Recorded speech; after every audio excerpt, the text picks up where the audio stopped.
on fresh ice as well. So even if it's figuratively here. I need to find a way here to share my screen. Right along the bottom, I think you should be. Okay, how does that work? Perfect. That's good. Good.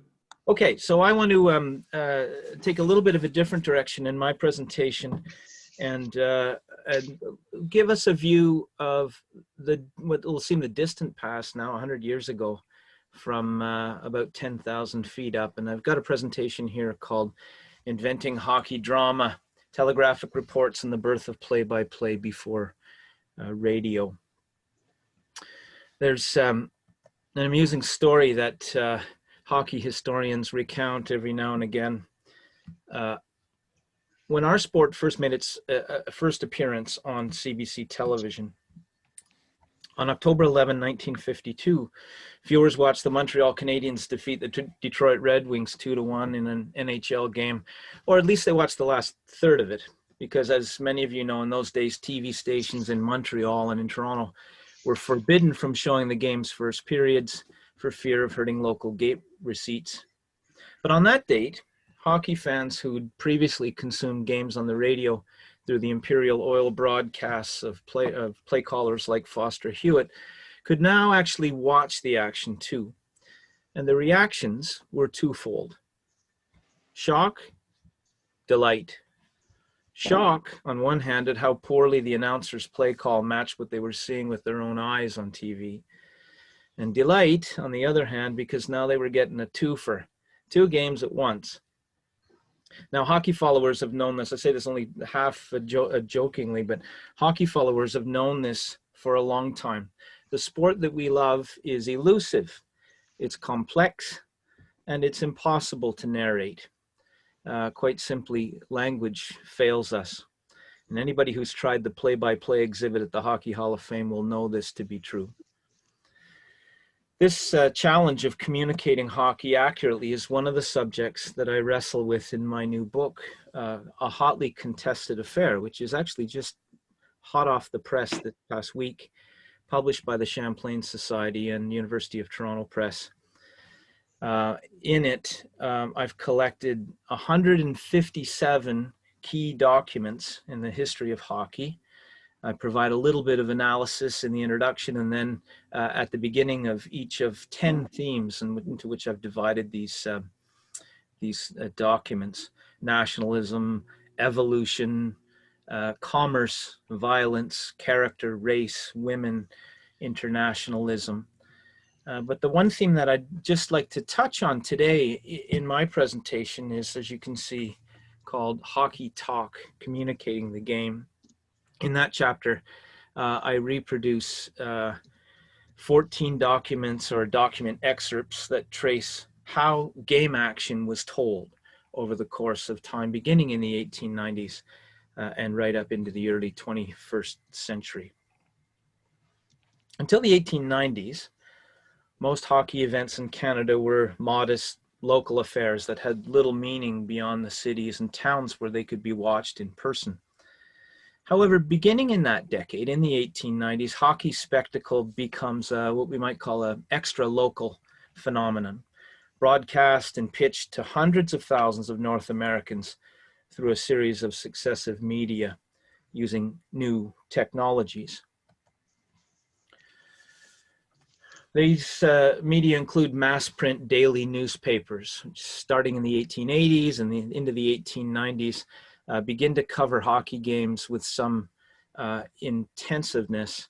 The 1880s and 90s, those of you who have looked at old newspapers will know that most of the reports were just kind of small perfunctory reports that had the names of the players, the names of the referees and or umpires, that they sometimes called, the outcome, and some sort of brief heading. But then into the 1900s and the 1910s, we see the development of a formal sports section, and we see the continuation of those short, brief reports. But they're augmented now with 4 or 5 stories in the daily press, like the Montreal Star, or like the Toronto Telegram, or even the Globe, Toronto Globe. Larger treatments that are more dramatic now, and they talk about the heroes of the game, and they talk about some sort of metaphor. It was brain versus brawn. It was science versus chaos. It was David versus Goliath, etc. We see also radio broadcasting, of course, and we know about this. It started in the 1920s. It continues to the present day, continues to delight us, particularly when we're driving from some place to some other place. Television starting in the 1950s, and of course today the internet, which allows us live stream games, but also gives us the option to be able to converse with one another, as we're doing here using this chat function in real time, to be able to speak with one another across distance. All of these media were important, and they overlapped with one another. Each of them changed the way the games were told and the way that we experience hockey. And each of them made it possible to consume hockey spectacles remotely, far away from the rink. Now, what I want to talk about today is a less known medium that was part of this march of communication progress, if we want to use that term, and that's the telegraph. Its heyday as a hockey communication technology was from roughly the early 1900s to the early 1920s. The telegraph followed closely behind the construction of transcontinental railways in Canada and the United States in the late 19th century.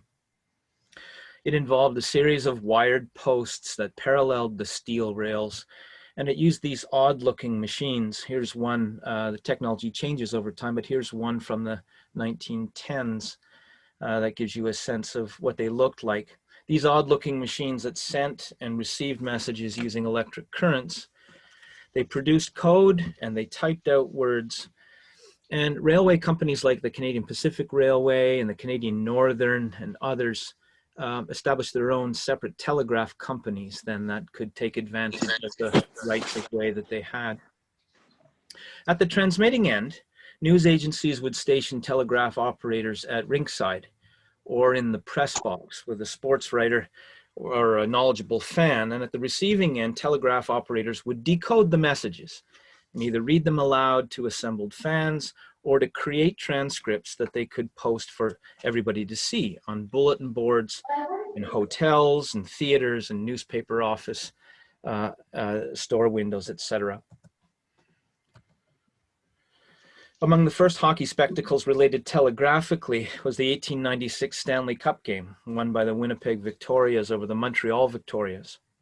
And the Montreal Star told its readers in anticipation of this game, though the match will be played in a rink some 1,500 miles distant, the Star this evening will give full details as quickly as it is being played by posting bulletins on a booth set up in the middle of the Victoria rink during a pleasure skate. An operator in the McIntyre rink in Winnipeg will be directly connected by special wire with the operator in the Stars booth. And whenever there's a change, I love this, whenever there's a change in the situation, it will be announced by the means of a large gong. I can just somebody.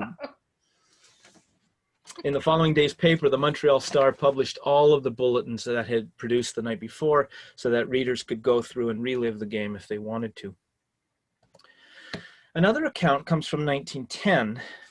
This one presented the blow-by-blow news of a National Hockey Association game in Ottawa between the Silver Seven and the Renfrew Creamery Kings.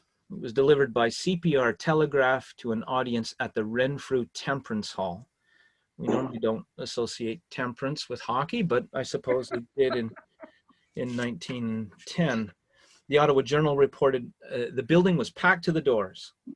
It also said that there was a telegraph operator there in Renfrew by the name of McCants, who set up his machine on a platform and then read the news as it came across the wire. Working with him were 3 men from the Ottawa Journal. One announced the running story from the platform, while another, on a blackboard that was on the platform, wrote out the scores.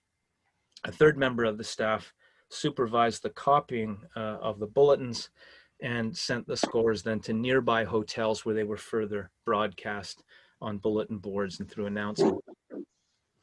Now, unfortunately for us, the evidence of this bygone age of hockey telegraphy is slim.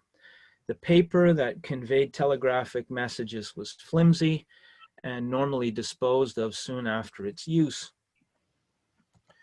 Happily, some of this documentation does remain at the Doc Seaman Resource Center at the Hockey Hall of Fame.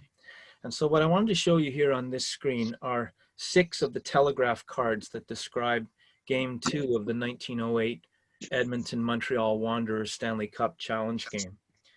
And that were transmitted across the Canadian Northern Telegraph Company wires. I invite you to have a close look at this, and if you want to read through, you can see the kind of stilted language that's used. It's really very brief, not very colorful, although in some places it's a little bit more interpretive than it is in others. So if you were to look at number 3, for example, down there on the left-hand corner, timekeepers, it lists who they are. The penalty time, this is at the beginning of the game. Ice in excellent condition, rink packed already at 8:30, attendance about 6,000. Wanderers out on the ice now receive great ovation. They take northeast corner for practice. So the information's there, the detail, but it's up to you as a receiver to try to imagine what it feels like, looks like, smells like, etc. Now, the whole production of this was a long and cumbersome process, but what I want to try to suggest today is that it was a creative one as well. At first, telegraphic messages were simply decoded and presented as they were received, just the facts. But for the medium to work, telegraph operators soon realized that they had to give some pizzazz to the stories they were telling, to relate the hockey games, in other words, as if it was theater. And to do that, telegraph workers invented modern play-by-play. They did so at both ends of the medium, that is at the transmission end, but also at the reception end. Those who transmitted it from the rink built drama into their messages, and those who announced it hundreds of miles away added their own spice. My book includes a document, for example, from Leslie McFarlane, who all of you will know as the father of Brian McFarlane. This is an unpublished document, typescript that he wrote called Play-by-Play in Hockey's Stone Age. And I found it at the McMaster University archives. We know Leslie McFarlane, of course, as the ghostwriter for the a good many of the Hardy Boys novels in the 1930s and 40s. He was also a juvenile sports fiction writer for vessels like Sports Story magazine. And as we learn, he was also a telegraph play-by-play man in northeastern Ontario in the 1910s. I'll just quote a little bit from his account, which is really rich and funny. The amateur hockey provided by the Sudbury Wolves and the Sioux Greyhounds was the most exciting stuff I ever saw. From November to March, the citizens of Sudbury and the Sioux gave themselves over to mass insanity. The rink seated only 2,000 people, and those who couldn't buy their way into the rink demanded instant information. This was provided by the CPR telegraph people who offered play-by-play wire service to clubs and movie theaters. The service called for an observer and a nimble-fingered man on the key, working together at rinkside. All I had to do was keep talking and refrain from swallowing my gum in moments of excitement. After a few games, swollen with success, I even introduced a little color and became a commentator, contributing homemade witticisms during delays in the game, inventing new synonyms for the penalty box, and describing ice brawls in prize ring terminology. I was a young man with power to interrupt pool games, curling matches, and even the screen adventures of Norma Talmadge and Richard Dix. These were two film stars of the silent film era in Hollywood. While hundreds hung on my words as read aloud by the theater manager on stage from the long takes of telegraph copy. Of course, he wasn't alone. There were dozens and dozens and dozens of telegraph operators who, out of necessity then, or perhaps out of opportunity, took advantage and did some storytelling as they related the hockey news themselves. In 1925, for example, at the very end of this period, the Saskatoon Star Phoenix extolled the talents of Cliff Jones, a local CN telegraph operator. They said, "It takes an intimate knowledge of hockey and considerable storytelling ability to translate the brief skeleton telegrams into a running account of the game, but Cliff excels at it." In the end, the days of telegraphy as a hockey medium, as a medium for hockey broadcasting were limited. By the 1920s, live radio broadcasts of games transmitted from the rink directly to household radios across North America had begun to replace the two-stage transmissions that had existed on the Telegraph. The first live hockey broadcast in radio happened in Springfield, Massachusetts in 1923, and it didn't take long for that medium then and that method to spread all the way across North America. But let me conclude by saying this. It might be true that radio killed the telegraph, but it's not true that radio killed the telegraph star. The first live radio play-by-play men were sports writers like Toronto Star's Foster Hewitt and the Ottawa Citizen's Darcy Finn, and yes, the Sudbury Star's Leslie McFarland, who had all gotten their start calling play-by-play on the Telegraph. And it was them having to conjure up the rhythm and pulse and feeling of a hockey game from the simple facts who ultimately originated play-by-play and helped make live hockey broadcasts what they are today. Thank you. Thank you very much, Andrew. Just a great story. If I recall, I think Ronald Reagan used to have that type of role with baseball for Cubs games early in history. You want to comment on where one can acquire a copy of your book, your new book? Is it available on Amazon or other sources? It's not. At this stage, it's available only via the Champlain Society. So the Champlain Society website, if you were to Google that, it would bring you very quickly to a page where you can buy it online. It's available in ebook for those who are interested. It's also just now available in hard copy.